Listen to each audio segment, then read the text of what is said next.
Hey everyone, how's it going? You're watching Koiki Lumpur. In today's episode of How You Getting Apt, crossover with stupid corporate decisions that companies are making to throw themselves and their brands off a cliff, and it's not going to be anyone's fault but their own. We're going to be talking about car manufacturers and how they are making the same mistakes, walking down the same path of stupidity that smartphone manufacturers did some 10 years ago around 2015. Basically, they shot themselves in the foot back then. They made themselves irrelevant to the market. They chased away their loyal customers, and they became brands that nobody ever wanted to buy from or even thought about again. So 10 years ago, when you wanted to buy an Android smartphone, you would think of brands like LG, Sony, Samsung, Motorola. How many of those brands are still as big today? Actually, how many of those brands are still relevant in 2025 compared to back in their prime in 2015? Samsung is the only guy left standing, and they, alongside these newfound Chinese smartphone manufacturers, there's so many of them, I don't even know all of them off the top of my head, have collectively stolen most of the pie away from the likes of LG and Sony and kicked those guys to the fringe of irrelevance. For the case of HTC, complete irrelevance. How did that happen? Well, they looked at the success of the iPhone. I think they had like 6, 7, 8 different generations of iPhones released already by that time. And somehow they all came to the collective decision that the sales success of the iPhone was really because of the anti-consumer, anti-features that nobody wanted, that nobody asked for. Those must be the secrets behind why the iPhone sells so well. The non-removable battery, no expandable memory, no micro SD card slot, no headphone jack. Those must be the secret sauces behind the amazing sales of the iPhone that makes people want to line up in the middle of the night in front of the Apple store in order to get the next new iPhone on launch day. And let's take all of those features and put them into our phones, because that's what's going to make our phones sell as well as the iPhone does. How well did that strategy work out? Well, car manufacturers nowadays are doing the exact same thing. And today I'm going to be talking about Lexus and their upcoming new ES model. And we're going to be focusing a lot about Lexus, but really this video is going to be relevant for all different car manufacturers. You know, car manufacturers like BMW, Mercedes Benz are all enshittifying their products in order to appease their new #1 target audience, which is no longer Americans and Europeans. They're from China #1. So all of these cars are becoming China first in terms of design, which is not a good thing, as I will show you in this video. But we're going to make Lexus the example over here because they're probably one of the brands that cannot survive as much of a beating compared to guys like Mercedes and BMW. If their sales were to plunge and no one wants to buy their stuff anymore, they're most likely going to be cut by Toyota, who owns them, or even just shoved into the back room like Honda did to Acura and Nissan did to Infiniti. So the Lexus ES. This is the new Lexus ES. Oh shit, this is the current Lexus ES. This is the new Lexus ES. Who the fuck is this car for? So if I was to get an EV as a typical consumer, the first name that comes to mind, whether people like it or not, it's going to be Tesla. Tesla is the #1 EV manufacturer, not just in market share, but in terms of mind share as well. And they have the sales figures to back it up. This new ES is an EV first design, as you can see by the high belt line over here, because the EVs need their batteries on the bottom. So the car tends to be taller to the point where a sedan looks more like a small crossover. This is what it is. I don't know who this car is for, because the typical EV buyer, like I said, is going to be looking at Tesla. For the more budget conscious EV buyer, they're going to go for BYD, which is huge outside of North America. They have rapidly expanded in Europe, in Australia, and in Asia. There's so many BYD cars in these places. And for those people who are even more budget conscious, there are all these miscellaneous Chinese brands, Zeekr, Omoda, aka Cherry, Geely. I don't even know all the brands, and I probably can't pronounce half of them. But there's a lot of different Chinese EV brands out there, much like there are a lot of Chinese smartphone brands. Don't you see the similarities? So what Lexus is doing is that instead of being the market leader that they've been in terms of producing luxury cars from Japan, they've decided to become a market follower for some fucking strange reason. They decided to make this piece of Chinese trailer park trash. I mean, I've read comments which are claiming that allegedly even Chinese people in China are posting on social media that this car looks like dog shit, and it's based on the Toyota BZ7, which is actually designed by Toyota's Chinese arm as a China first car. The people that this car is designed for, the target audience, are calling this a piece of shit, allegedly. So there's a lot of problems with this change over here, but it's not related to just the car. You know, don't get it wrong over here. I'm not trying to complain about just the car. This is a bad sign of things to come, because if you looked at the press release that Lexus put out over here on their official website and read what they have to say, I mean, not only does it look like a fucking BYD seal, inclusive of the light blue color that is basically BYD's signature blue at this point. Like, dude, like, look at the similarities between this car and this much cheaper car over here. There's this. I think this looks more like it in real life. The bad thing about this car is not the car itself. It's the fact that Lexus is going in this new direction. The new ES is the second of all three new Lexus BEV models scheduled to debut in March 2026. The first one was the Lexus RZ, which was also a piece of shit, which I also covered in another video, which I'll link down in the description below. It catalyzes a product momentum that coincides with a comprehensive reimagining of the Lexus brand set to be revealed at the Japan Mobility Show 2025 in October. So I'll translate this corporate bullshit speak into simple English for you. What they're trying to say here is that this is going to be a preview of what's to come. It is extremely likely that future models are going to have the same design language as whatever the hell this is. So let's look at the interior, because some of you might think, okay, this exterior is a bit polarizing. It might be better in real life. Let's look at the interior over here. Again, this is Toyota's official press room. This is the interior of the future new ES. By the way, that car is going to be out in 2026, so don't try to look for it on the streets in the next 6 months wherever you live, because you're not going to find one. They're only going to start selling in 2026. They announced this car back in April 2025 at the Shanghai Auto Show. So this is a typical EV interior. Like, it does not look like a Lexus interior. And there's a lot of YouTubers who have complained about this at this point, so I won't go too much into detail. You can check out all those other videos made by all those other guys. What I'm talking about is more of the macro scale thing over here. Lexus is going to shoot themselves in the foot, and they're going to basically commit Sudoku to themselves if they were to continue doing this, in my opinion, because I'm pretty sure the sales figures are going to be a reflection of that. That's my prediction. This looks cheap as hell. Let's look at the interior of the current Lexus over here, which doesn't look like fucking Razer gaming, super modern, high tech like a lot of EVs are, but it looks like a decent compromise between modern, functional, and classy, right? There's a big screen over here, and despite this big screen being over here, there are still physical buttons for the heating and the air conditioning and your media, and it's not really visible over here, but there's actually an analog clock, not a fucking screen that shows a picture of an analog clock. Like, there's an actual clock behind, like right next to the screen over there. Okay, look at this over here. There's an actual clock right next to the screen, and it looks nice and classy, much like the Mercedes Benzes of the 90s and 2000s would have an analog clock. And I think Maserati, if I'm not mistaken, or Porsche, still has those in their cars as well. No, that's Bentley, sorry. Bentley, I think, has a clock as well in their vehicles. Why would you go from this to this? Like this is real, by the way. A lot of people thought that this was Photoshop when this picture first came out in April, and it's not. Again, it's from the official Toyota press room.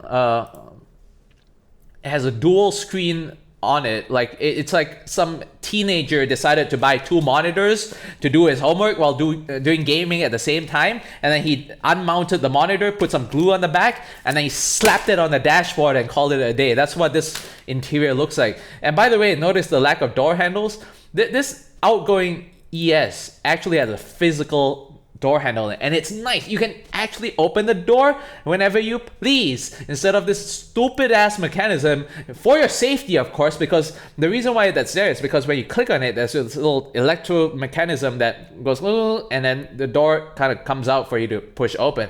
And the reason why that's there is because they want to look out for you. They want to make sure that your door doesn't fly off its hinges after being smashed into by a car that you didn't see that was coming from behind. So what it's going to do is it's going to use the sensors. I think it's the blind spot monitor and something else maybe, and it's going to see whether there's an oncoming vehicle from the back, and it's not going to let you open the door if there is a car. But that's totally for your safety, bro.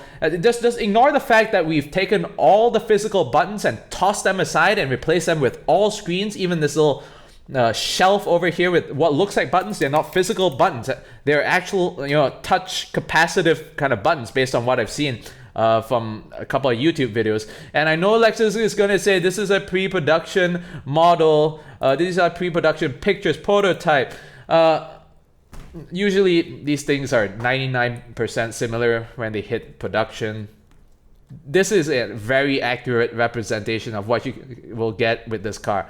And let's look at the color scheme for a bit, because I know a lot of YouTubers have complained about different things of all sorts and how cheap this cabin looks and yada yada yada. I agree with all of that.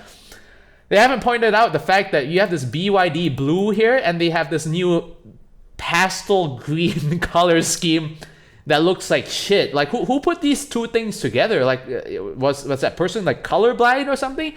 Like, it looks ridiculous. It looks cheap and tacky as hell. And this is supposed to be a full-size luxury sedan. I can give this a pass if this was an entry-level car, a Yaris Corolla level car. Okay, I can close one eye over here and say, okay, I can put up with this crap.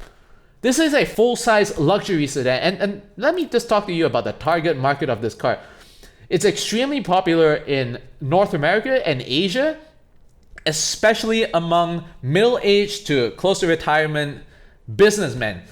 These guys are buying these cars to drive around their families, drive around their customers and partners to their lunches and dinners. And what do you think is going to happen when they have this kind of taste and they see this? My prediction is, if I was a 40-year-old guy who was trying to buy the latest model year and I had this car right here, is that I'm going to look at Mercedes Benz and potentially BMWs instead. I'm not going to tolerate whatever the fuck this is. So the problem with this is not just the fact that it looks ugly, it has a cheap ass interior, the fact that Lexus is gonna, make every single future model potentially have some kind of design like this. It's the fact that they're extremely late to the game, and you have manufacturers like Mercedes Benz and VW who have actually realized they've gone down this path of enshittification for the last almost decade, and as of late they've realized that they've made a huge mistake, because again, the guys who want to buy EVs are going to look at Tesla first, BYD second, cheap Chinese manufacturer that I can't pronounce third, and probably Mercedes-Benz sixth or something. They're not looking at Mercedes-Benz as the brand that they would like to buy an EV from. And look at what Mercedes-Benz decided to announce over here. Mercedes-Benz makes a U-turn on its 100% EV target, increases spending on engine development instead. June 2024. I don't know. Autobuzz is a Malaysian website, but somehow this was like the third result on the search page. I don't know if they're that popular or something, or they just have good SEO. But this is how it is. There's a news report from Reuters that says that they're going to spend more than expected, than previously planned on gas engines. This is dated 2024. So Lexus, which has only had gas and hybrid cars until the RZ was announced a couple of years ago, decides, I think there was a CEO announcement that Lexus wants to go all EV. There was an announcement some time ago. They decided some time ago that they want to go all EV, and I guess this is the result of that decision. And it's like they didn't do any homework at all, and they decided like, okay, we're gonna take what everyone's doing over here in 2020, and we're gonna go all in on this direction. We're gonna go all in on this interior design of this car, which looks pretty much like every single other goddamn EV out there. Like, this at least has physical buttons. This one doesn't. This one doesn't. This one doesn't, and it looks like it has like capacitive buttons over here. At least it does have some physical buttons. This is a Toyota. This one doesn't have buttons. This one has I don't know if this is a 3D knob on the screen or if it's an actual knob. This one doesn't have buttons.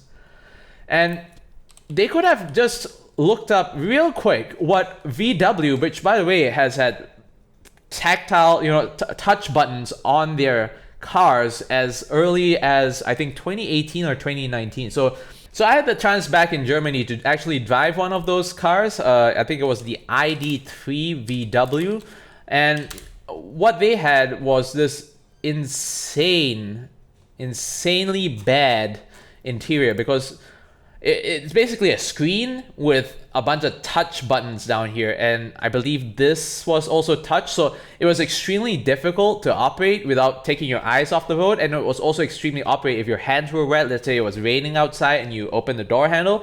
Now you can't operate those buttons because you need to start drying off your fingers before you can use that. And this Lexus has the exact same bullshit over here. I don't know why. Did anyone who designed this car even do any research? It's like the person who designed this was like stuck in the era of this Volkswagen ID3, which came out in 2019. That's when I drove this car in 2020.